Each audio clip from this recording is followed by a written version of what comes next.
اعوذ باللہ من الشیطان الرجیم بسم اللہ الرحمن الرحیم رب اشرح لی صدری ویسر لی امری واحلل عقدۃ من لسانی یفقہوا قولی۔ میرے نہایتی محترم ناظرین اکرام، السلام علیکم۔ میں شاہد ملک آپ کو اپنے چینل Q.Grammar پہ خوش آمدید کہتا ہوں۔ آج ہم سورہ الفیل کا دوسرا سبق پڑھیں گے اور یہ انشاءاللہ اس سورہ کا آخری سبق ہوگا اور سورہ ختم ہو جائے گی۔ تو چلتے ہیں سورہ الفیل کی طرف۔ اعوذ باللہ من الشیطان الرجیم، بسم اللہ الرحمن الرحیم۔ سورہ الفیل یہ دو آیات ہم نے پچھلے سبق میں کور کی ہیں۔ اعوذ باللہ من الشیطان الرجیم، بسم اللہ الرحمن الرحیم۔ الم تر کیف فعل ربک باصحاب الفیل الم یجعل کیدہم فی تضلیل۔ جی آج کی آیت مبارکہ ہے وَأَرْسَلَ عَلَيْهِمْ طَيْرًا أَبَابِيلَ،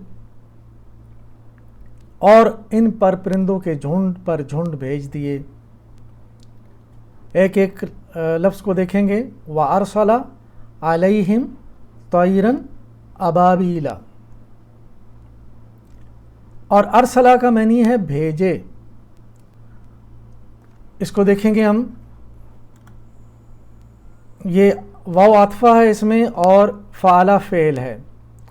ارسلہ اور اس کا مادہ ہے را سین اور لام، اور چونکہ اس میں الف کا اضافہ کیا ہوا ہے اور یہ باب اسلمہ مزید فی میں جائے گا۔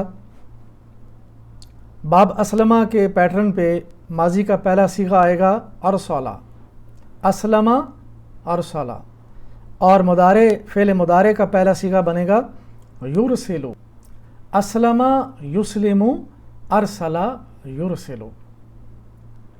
اور یہ دیکھیں باب اسلمہ کی پوری گردان، اور ہم دیکھیں گے کہ ارسلہ یہاں پہ کس صیغہ کے ساتھ میچ کر رہا ہے۔ یہ دیکھ لیجئے یلو باکس لگ گیا اسلمہ کے اوپر، اسلمہ ارسلہ، اس نے بھیجا، اور یہ فعل ماضی کا واحد غائب مذکر کا صیغہ ہے۔ اب ہم دیکھیں گے باب اسلمہ کی جو ہے وہ اس میں خاصیت کیا ہوتی ہے۔ اس میں فعل لازم کی خاصیت جو ہے وہ بدل کے فعل متعدی بن جاتی ہے۔ مثال دی گئی ہے انزلہ ینزلو اسلمہ یسلمو، اور یہ انزلہ جو تھا یہ نزلہ تھا، نزلہ اترا، الف لگا دینے سے یہ انزلہ بنا، اس نے اتارا۔ تو فعل لازم وہ ہوتا ہے جو اپنی ذات تک اس کا ایکشن محدود ہو، اور جو ایکشن کسی دوسرے پہ اثر کرے اس کو کہتے ہیں فعل متعدی۔ تو اس باب میں خاصیت یہ ہے کہ یہ فعل لازم کو فعل متعدی بنا دیتا ہے۔ واپس چلیں گے۔ علیہم، یہ آپ کو معلوم ہونا چاہیے، بار بار یہ جار و مجرور مرکب جاری ہمارے پاس آتا ہے۔ علی اور ہم یہ دو چیزوں کا مرکب ہے، اس کو ہم دیکھتے ہیں۔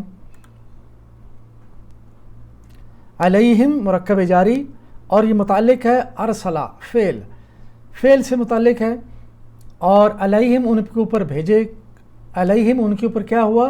ارسلہ، بھیجے گئے۔ تو یہ متعلق ہے اپنے فعل ارسلہ کے ساتھ، اور یہ مرکب جاری کی تعریف کئی بار آپ کے سامنے آئی ہے، اس کو آپ یاد کر لیجئے۔ واپس چلتے ہیں۔ طیرن پرندے، اور یہ مفعول بہ یعنی بھیجے گئے، کیا بھیجے؟ ارسلہ کیا بھیجا؟ پرندے بھیجے۔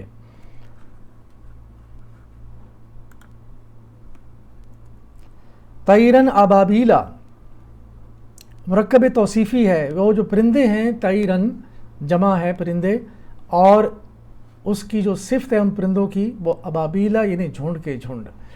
تو مرکب توصیفی، اور یہ سارے کا سارا طیرن ابابیلا جو ہے ارسلہ کا مفعول بہ ہے، کیا بھیجے ان کے اوپر؟ پرندے جھنڈ کے جھنڈ۔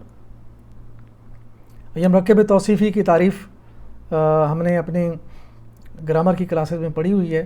اور آپ اس کو سیو کر کے یاد کر سکتے ہیں، دوبارہ سے ریویو کریں اس کو تاکہ آپ کو یاد ہو جائے۔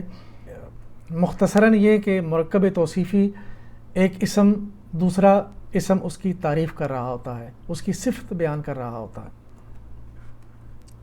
واپس چلیں گے۔ ابابیلا، جھنڈ کے جھنڈ، یہ صفت ہے طیرن کی کہ وہ جو پرندے آئے تھے وہ کس شکل میں آئے؟ گروہ در گروہ یا جھنڈ، پورا ایک گروپ کی شکل میں جھنڈ کے جھنڈ آئے۔ اگلی آیات پہ چلیں گے۔ ترمیہم بحجارۃ من سجیل، یہ دیکھ لیجئے جو ان کو مٹی اور پتھر کی کنکریاں مار رہے تھے، ایک ایک لفظ کو بریک کیا۔ ترمیہم بحجارۃ من سجیل، یہ ترمیہم اور ہم اس میں ضمیر ہے، اس کی تفصیلات ہم دیکھتے ہیں۔ ترمی اس کا مادہ ہے را میم یا، اور یہ باب ضربہ میں سے ہے، اور باب ضربہ کے مطابق ترمی کا پہلا صیغہ ماضی کا بنے گا رما، اور یہ چونکہ اس کے اندر یا حروف علت میں سے ہے اور پھر اس کی تعلیل ہونے کے بعد اس کی علت دور کرنے کے بعد یہ بنا راما۔ اصل میں یہ راما یا ہوتا، لیکن یا کے اوپر زبر نہیں پڑی جائے گی تو یہ بنے گا راما۔ فعل مضارع کا پہلا صیغہ بنے گا یرمی، اور یہ دیکھیں باب ضربہ کی پوری گردان، اور یرمی جو ہے یہ فعل مضارع واحد غائب مؤنث کا صیغہ ہے۔ کیوں مؤنث کا صیغہ ہے؟ کیونکہ جو پیچھے بات چل رہی ہے کہ ترمیہم، ان کو وہ مار رہے تھے کون؟ پرندے، اور پرندے چونکہ غیر عاقل ہیں اور جمع ہے اس لیے وہ فیمیل کہلائیں گے، اور ترمی جمع غیر عاقل کے لیے ہے۔ اور یہ دیکھ لیجئے مذکر اور مؤنث میں ہم اگر پڑھیں گے ہوا رما مذکر میں، اور مؤنث میں آئے گا ہیا رمت۔ مذکر کے لیے ہوگا واحد غائب مضارع کا پہلا صیغہ ہوا یرمی، اور مؤنث کے لیے ہیا ترمی۔ اور یہاں پہ دیکھیں یہ ہیا ترمی، اس کے ساتھ ایرو لگا دیا گیا کہ یہ ترمی غیر عاقل کے لیے ہے۔ اور تضربو، اصل میں یہ تضربو واحد حاضر متکلم کے لیے بھی سیم لفظ آئے گا، لیکن کانٹیکسٹ میں پتہ چلے گا کہ یہ مذکر کی بات ہو رہی ہے، یہ مؤنث کی۔ تو یہاں پہ چونکہ مؤنث کی بات ہو رہی ہے اس لیے ترمی تضربو کے وزن پہ ہے۔ اصل میں یہ ترمیو تھا، ترمیو تعلیل ہونے کے بعد ترمی بن گیا تضربو کے وزن پہ۔ واپس چلیں گے۔ بحجارۃ، کنکریاں، بی کے ساتھ، بی چونکہ حرف جارہ ہے تو یہ جار مجرور ایک مرکب جاری بنے گا۔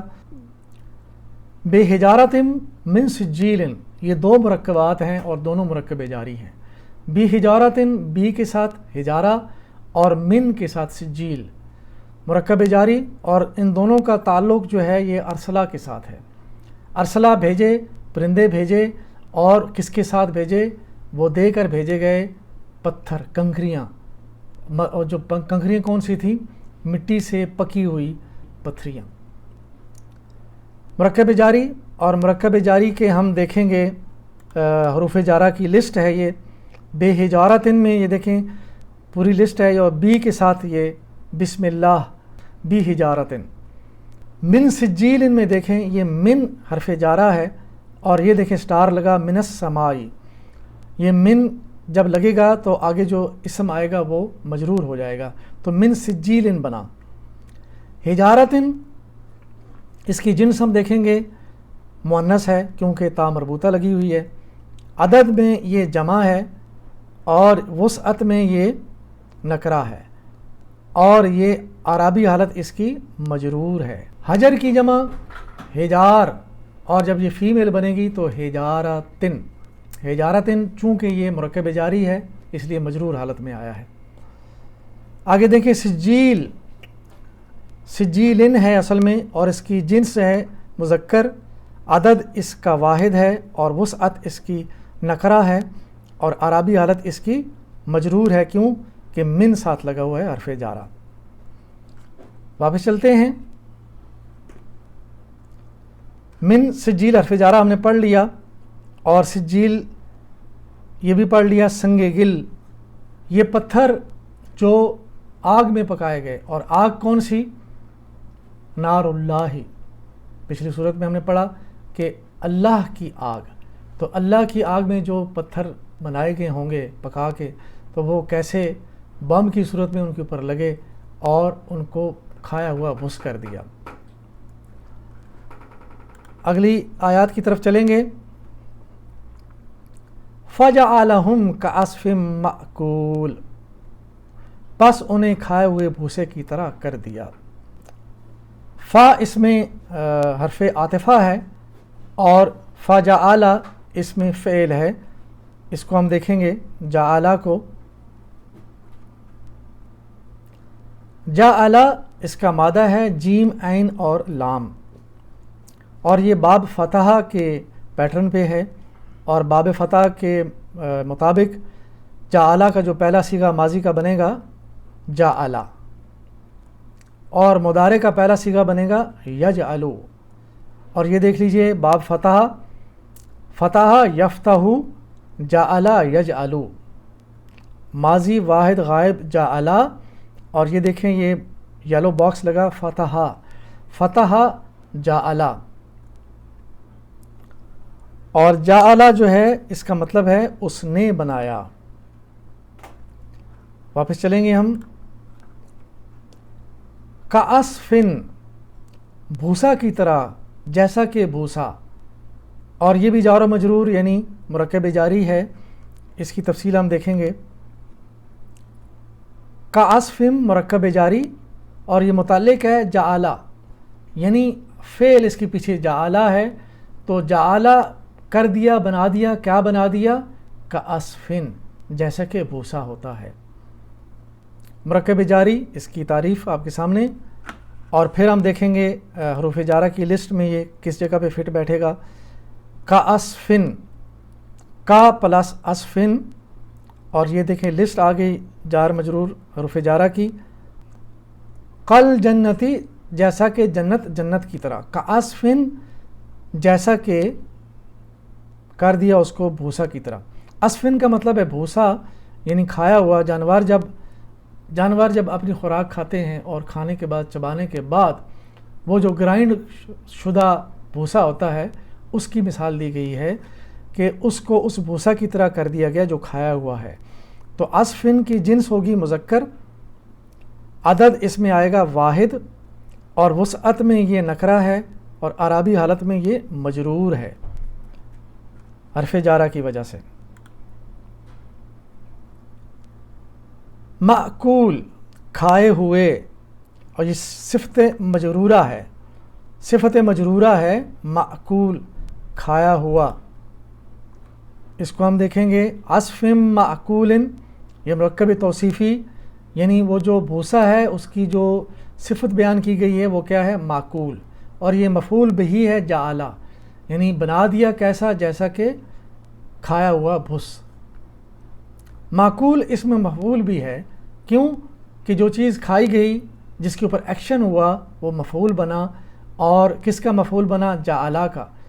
کیسا بنا دیا اس کو؟ کھایا ہوا بھس، تو اس میں مفعول بھی ہوگا یہ، لیکن یہاں پہ مرکب توصیفی ہے، اور مأکولن جو ہے وہ مأکولن مجرور حالت میں ہے، کیوں کہ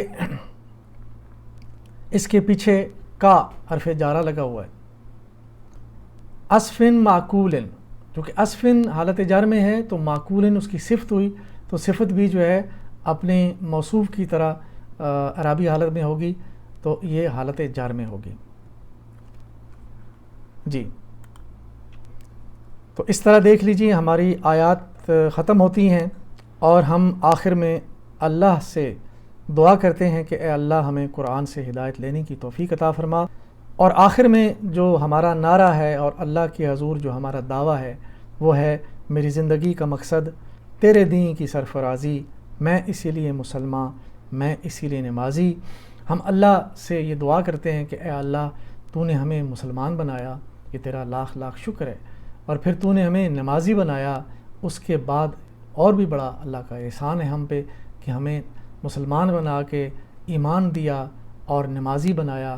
اب اس کا تقاضا ہے کہ ہم اپنے مسلمان ہونے کے اوپر جو اللہ نے ہمیں ذمہ داری دی ہے کہ اس دین کو پوری دنیا میں پھیلانا ہے، پورے لوگوں تک پہنچانا ہے، امر بالمعروف اور نہی عن المنکر کرنا ہے، تو اس کے لیے ضروری ہے کہ ہمیں اللہ کا کلام سمجھ آئے، ہمیں اللہ کے کلام کو جو روزانہ سنایا جاتا ہے، کیا پیغام ہے اللہ کی طرف سے نمازوں میں دیا جاتا ہے، وہ ہم سمجھیں، خود پڑھیں اور اس کو سمجھیں اور اس کو دوسروں تک پہنچائیں، تاکہ یہ ہمارے لیے صدقہ جاریہ بنے اور ہمارے لیے آخرت کا توشہ بنے اور ہمارے لیے جنت میں جانے کا باعث بن جائے۔